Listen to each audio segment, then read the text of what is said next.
Yes. అంటే 9 months ఇప్పుడు mother ఊమ్‌లో 9 months ఎలా కంప్లీట్ చేసుకుంటారో, అట్లా 9 మంత్స్ ఎన్‌ఐసీలో కంప్లీట్ చేసుకొని వెళ్ళాలా డాక్టర్ గారు? ఫుల్ 9 మంత్స్ ఉండనవసరం లేదు. హ్మ్.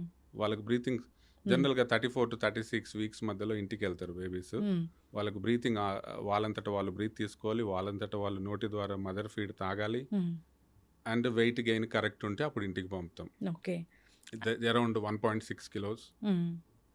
34-36 వీక్స్ మధ్యలో హ్మ్. అది రీచ్ అయితారు. జనరల్‌గా చాలా మంది ఇంటికెళ్తారు. హుహు. ఇంటికెళ్ళి అలా వాళ్ళని వదిలేయము. అవును. వాళ్ళకు ఇంటికి పోయేటప్పుడు ఏం ప్రికాషన్స్ అన్నీ చెప్పి, హ్మ్. మళ్ళీ 3-4 డేస్‌లో మళ్ళీ చూస్తాం వాళ్ళని బేబీస్‌ని. యెస్.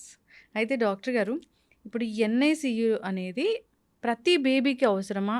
ప్రతి బేబీని ఒక 3, 4 డేస్ ఉంచుతారా? ఓన్లీ ప్రీమెచ్యూర్ బేబీస్‌కే అవసరం ఉంటుందా? ఓన్లీ ప్రీమెచ్యూర్ బేబీస్‌కి ఇప్పుడు లెస్ థాన్ 34 వీక్స్ బేబీస్‌కైతే అందరికి అవసరం పడతది. హ్మ్. ఇప్పుడు 33, 32 వాళ్ళకి బ్రీతింగ్ సపోర్ట్ అవసరం హ్మ్. పడకపోవచ్చు. But temperature monitoring and feeding వాళ్ళకి అవసరం పడతది. హ్మ్. Feeding help. హ్మ్.